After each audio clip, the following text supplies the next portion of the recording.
Saludos, muy buenas noches, sean todos bienvenidos y bienvenidas, como no, un programa más de los profesionales de Canal 4 TV. Acercarle a ustedes del mundo profesional es nuestro objetivo. Y hoy seguro que ustedes se van a enfocar y se van a centrar en lo que vamos a desarrollar.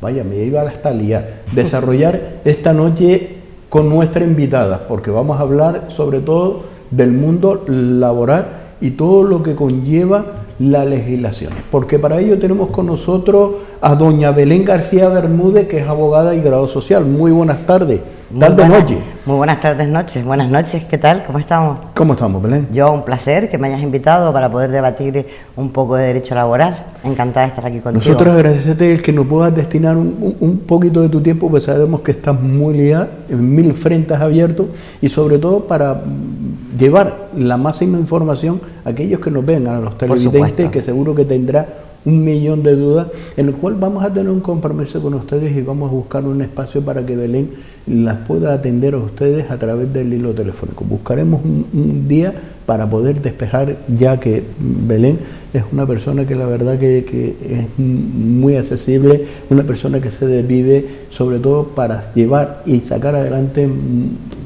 1000 batallas que vamos a hablar. Muchas gracias, Paco. Doña Belén, podemos empezar hablando con la actualidad, y hoy se daba la cifra de la bajada del desempleo. Sí, correcto. Sí, sí. En el mes de octubre. Sí. Bueno, ¿lo comparte, no lo comparte? Sí, lo comparto, lógicamente. En Canarias en particular, lógicamente estamos impregnados por el tema de lo que es el turismo, ¿no? Todavía tenemos el efecto rebote. Pero es que si analizamos los datos económicos a nivel nacional, la Comunidad Autónoma de Canarias es la segunda de crecimiento del Producto Interior Bruto, que está creciendo junto con Baleares. Pero bueno, no nos estamos colocando cifras prepandemia del 2019, pero es que también es verdad que es la comunidad autónoma que más cayó. Es decir, nosotros en el 2020 nos colocamos en la más absoluta miseria y degradación. Es decir, hemos pasado por una crisis realmente con el turismo, que es lo que dependemos absolutamente. Entonces sí lo puedo compartir, porque efectivamente Canarias no podemos ir más atrás. Es que si tenemos más, no hay. Pero bueno, luego hablaremos del tipo de empleo, etcétera, etcétera. Y las perspectivas que hay para el 2023. Es decir, que estamos en el 2022. Pero eso no quita para decir que todavía estamos en una situación crítica, grave y seria en determinados sectores, por ejemplo, en los jóvenes, y tenemos en la edad, en los baby boom que le llaman ahora, ¿no? En el rango de edad entre pues casi 48, 50 y pico años y tal, que son incluso mantenedores todavía de familias, donde no encuentran su hueco en el mercado laboral.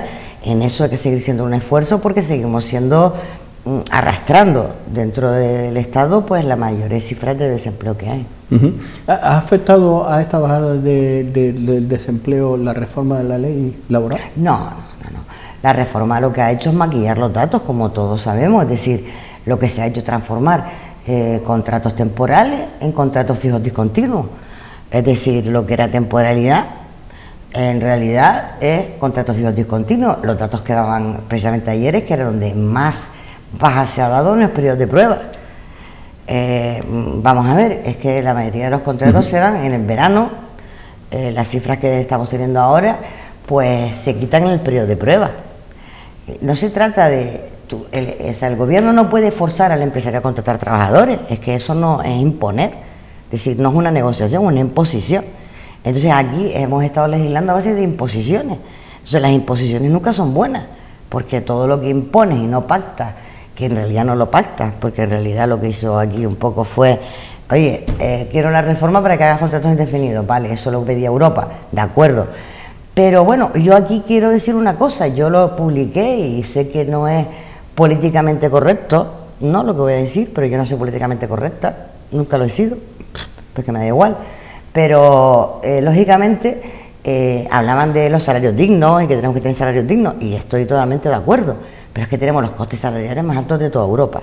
Pero es que no solamente eso, si comparamos los sueldos, nosotros estamos en el tercer país por debajo de Alemania y de Francia en salario mínimo interprofesional, ya en la actualidad sin la subida. Pero es que en los despidos somos el país más caro de toda Europa en los despidos. Entonces, claro, lo que no podemos coger lo bueno de un país y lo malo del otro.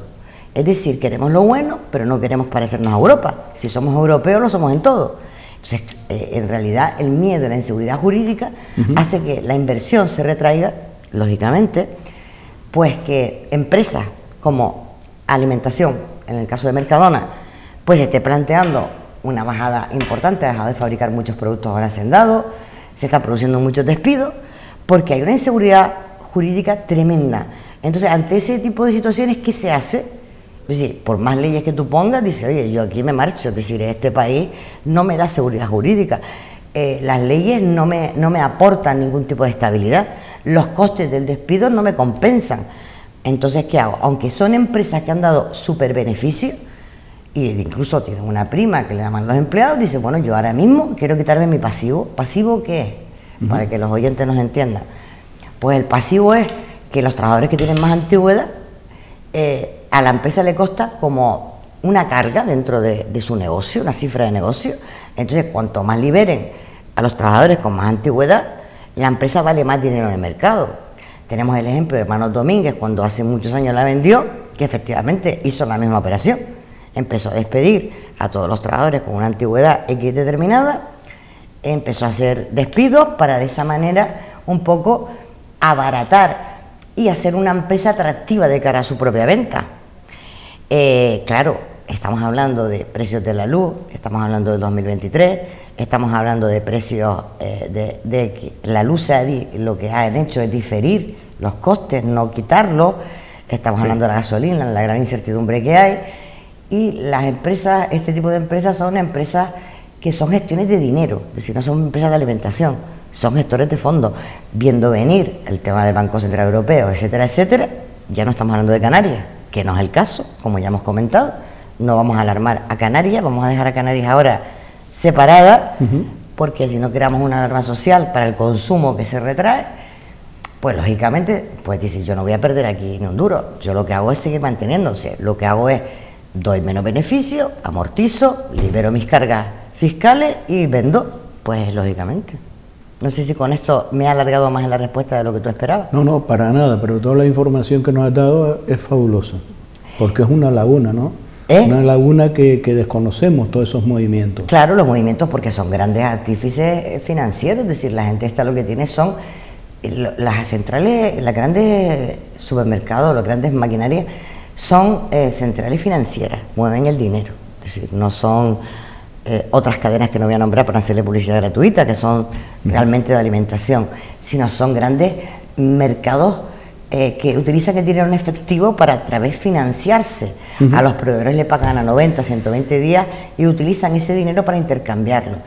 Esa gestión financiera y económica tienen que rentabilizarla, teniendo en cuenta que ha subido y sube el interés que el Banco Central Europeo ya lo ha subido este año y que tiene previsiblemente que subirlo, previsiblemente que España no cumple con el tema del nivel de deuda y que no saben si van a cumplir con el tema de los fondos europeos para la segunda reposición del 2023, pues lógicamente pues que hace una central a nivel nacional retraerlo.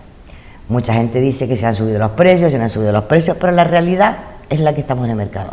Más trabajadores despedidos, menos productos fabricados y eso son indicadores que indican un camino. Puedo estar equivocada, más o menos, pero bueno, son indicadores que nos dicen si nos vamos a Hermanos Domínguez o al grupo Dinosol, efectivamente, que hicieron? Lo abarataron, vendieron y luego lo volvieron a comprar. Es decir, eso es la alimentación.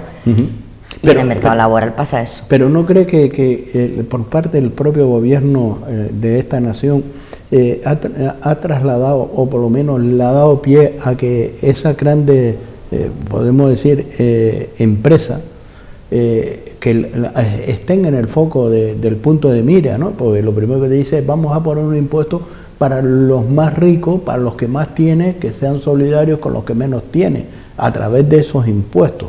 Los inversores son inversores y pies para que te quiero. Vamos a ver, así de claro. El 90%, el 85% de nuestro mercado laboral, ¿no?, son empresas o microempresas. A mí me gustaría saber Si por una vez alguien entiende o alguien ha hecho la tarta del pastel, la divide, ¿no? Y dice, bueno, ¿cuántos trabajadores hay en ese mercado del pastel? Pues hay 1 millón, pero es que en el otro mercado del pastel hay 2 millones de trabajadores.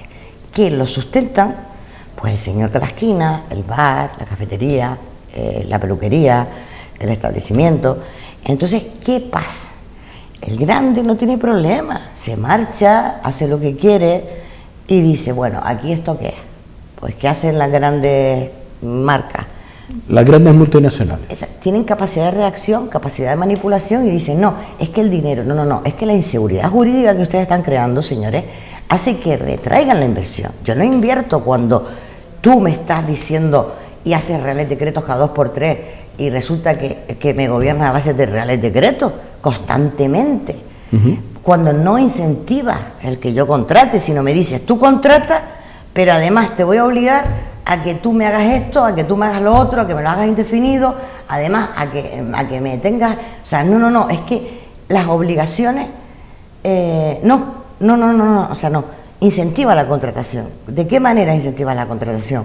Para que yo me sienta seguro a la hora de contratar, pues bonifica al autónomo, pues crea, pues cada trabajador que contrates, pues que puedas amortizártelo el impuesto a la renta, por ejemplo, grandes medidas para crear y fomentar que repercuta en la sociedad. Esa repercusión en la sociedad hace que haya más movilidad en el dinero. Esa movilidad en el dinero hará que el consumo rote. Al consumo rotar, lógicamente, pues tendremos una economía que podríamos hacer un equivalente a lo que bajaríamos la tasa que tenemos del IPC, que el IPC se ha disparatado. ¿Por qué? Al IPC disparatarse, porque el consumo también se ha retraído. Efectivamente. Entonces, el guardar el dinero para el Estado, que el Estado es el que se está recaudando el dinero a través del IRPF de los trabajadores, que se lo están quedando ellos, no. Eso es lo que no es justo. Y esa es la realidad social que viven los trabajadores hoy por hoy. Belén, cuando yo hablo con cualquier pequeño y mediano empresario, que es la parte esa del pastel, que es la que crea empleo, la grande, que son donde más trabajadores y trabajadoras contratados, siempre te dice, mira, yo quisiera pagarle mucho más a mis trabajadores. Correcto. Pero tenemos un problema, y el problema es el que el Estado nunca informa a la propia ciudadanía, porque a lo mejor es que tampoco le interesa a la ciudadanía. La carga que tiene un trabajador para una empresa no es ninguna carga, sino el subirle el salario, que sí está de acuerdo, conlleva algo que el Estado no explica, que tiene que pagar más seguridad social, que tiene que pagar más IRPF, por lo cual el subir el salario de los trabajadores, totalmente de acuerdo, pero mire, congéleme usted. Y sobre todo una cosa, ante una crisis económica, por ejemplo, el autónomo, que es un autónomo, un empresario de 5 trabajadores, sube el producto, el material, sube todo, pero no puede repercutirlo. O sea, el 10% ese no lo repercute. En realidad, ¿qué quiere decir esto? Que él tiene que absorber eso. Y luego tiene que despedir a los trabajadores, pero no tiene dinero para despedir, porque no tiene una hucha guardada para despedir a esos trabajadores. Entonces, ¿de qué manera funciona esto? Es decir, vuelvo y repito, no será políticamente correcto, pero ¿qué prefiere un trabajador? ¿Cobrar más todos los meses o tener una hucha ahí para que luego cuando lo despidan tener dinero? ¿No? Pues ¿por qué no proponemos una idea más novedosa? ¿Por qué no lanzamos al mercado una idea que decíamos, oiga, a las pequeñas empresas se le puede pagar desde el minuto 1 que entre un trabajador en su nómina la indemnización por despido?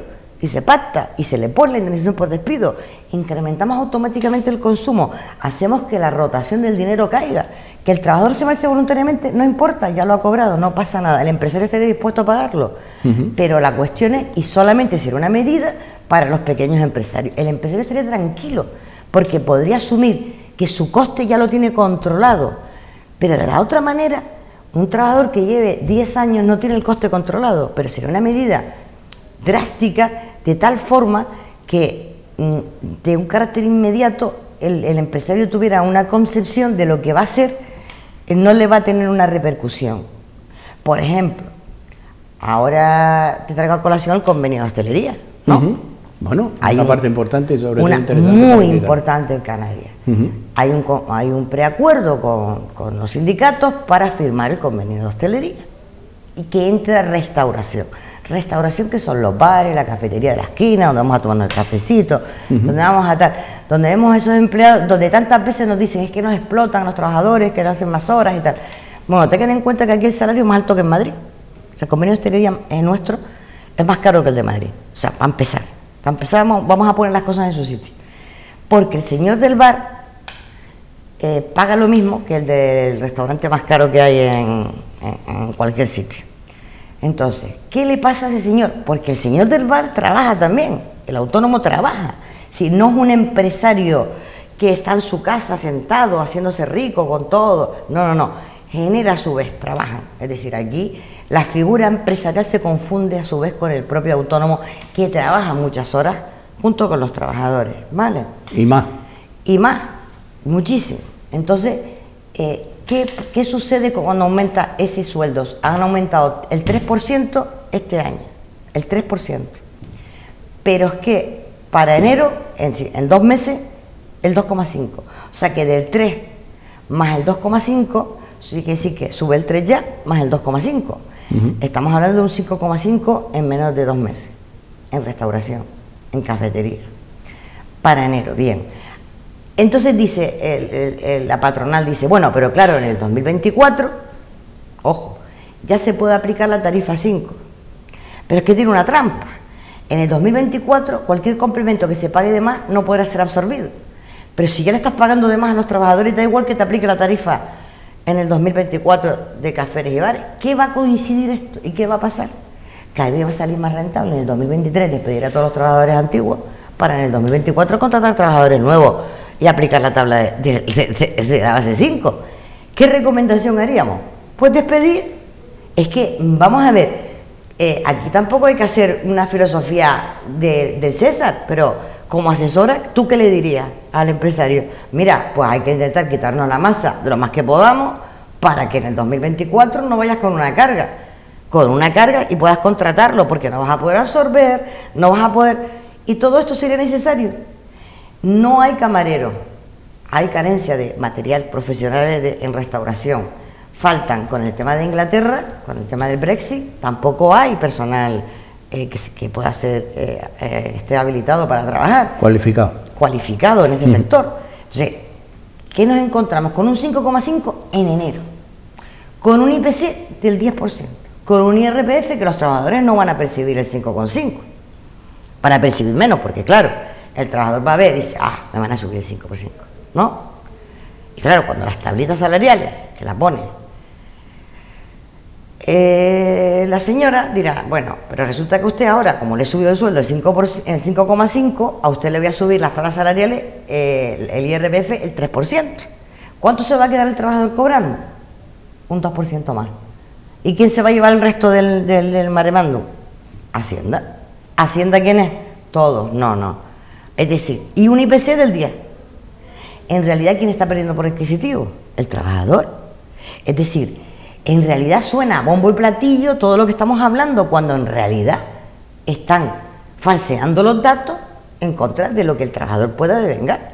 Entonces, vamos a darle soluciones prácticas a los trabajadores para que entiendan que no vale solo con una subida salarial, sino que la subida salarial tiene que acompañar medidas del IRPF, de contención del IRPF.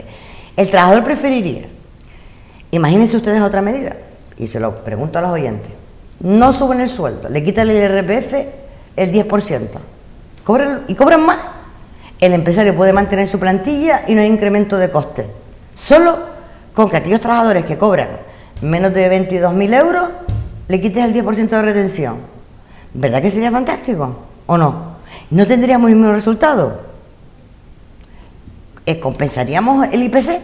El 10, no estamos hablando del 5,5, el 10. El trabajador cobraría el 10, ya, el IPC que tienen. Pero claro, estamos hablando de que lo más cómodo es seguir engordando la vaca. No tomar medidas para que aquellos trabajadores que ganen menos 22.000 se les quite ese IRPF.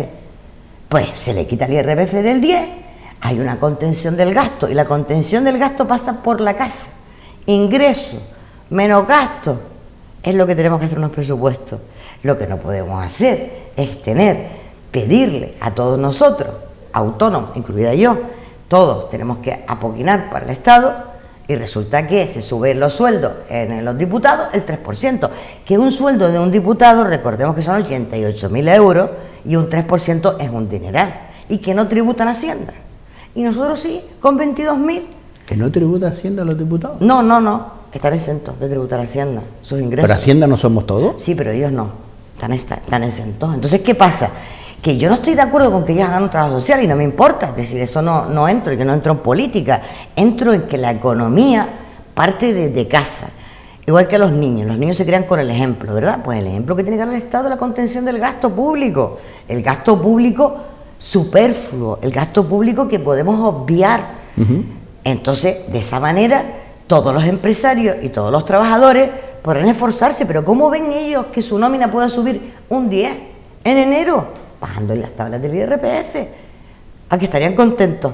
El empresario no tendría que despedir a nadie, no tiene que aumentarlo, pero nos encontraremos en enero con esa subida y nos encontraremos con que muchos localcitos, porque yo sé que hay algunas personas del gobierno que les encantaría que nuestros modelos empresariales que se desaparecieran, solo tuviéramos grandes empresas, grandes franquicias, y así tenés a todos los ricos juntos, ¿no? Porque entonces es más fácil atacar ahí y cerrarlos todos y llevarlos a todos, ¿no? Pero es que nuestro tejido empresarial no es así. Somos España, no somos Alemania, ni somos Francia. Nuestro tejido empresarial es el que es. ¿Que queremos ser otra cosa? Pues ya lo seremos, pero no lo somos. Ni en el 2022, ni hasta el 2030. Vamos a dar medidas para el 2022. Y cuando llegue el 2030, daremos medidas para el 2030, pero si yo estoy pasando hambre ahora, usted no me hable del hambre que voy a pasar en el 2030, porque el hambre la tengo ahora tenemos un IPC del 10%, ahora me subes un 5 y resulta que me voy a quedar con un 3, ahora es cuando tenemos una situación crítica, ahora es cuando tenemos que dar seguridad, ahora, por más contratos blindados que hay, yo no puedo asumir ese coste dentro de mi empresa.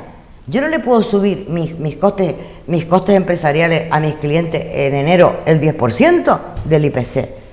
Ninguno. El supermercado no puede subirlo. Estaba asombrada por un dato curioso. El coste del calamar, por ejemplo, ¿no? Estaba a 13 euros hace menos de un año. Ahora está a 24 euros. Es decir, es una realidad social. Sí. No es algo... una insumisión superficial lo que estamos comentando, y esa realidad se tiene que trasladar a la gente que hace la compra en el supermercado. Y lógicamente Canarias ahora está en una posición... Por mucho que le saque una compra de 30 euros. Y tenemos que darle que Canarias ahora está en una posición, digamos, más privilegiada que otras comunidades autónomas. Aprovechemos esa sinergia para mantener la industria. ¿Qué va a pasar entonces en el 2023, Paco, con esta situación? Se lo vamos a explicar a los televidentes después de la publicidad, porque Belén, nos vamos a ir a unos minutos de publicidad y a la vuelta volvemos nuevamente con todos ustedes compartiendo este tiempo de los profesionales de Canal 4 TV en compañía de Belén García Bermúdez, que es abogada y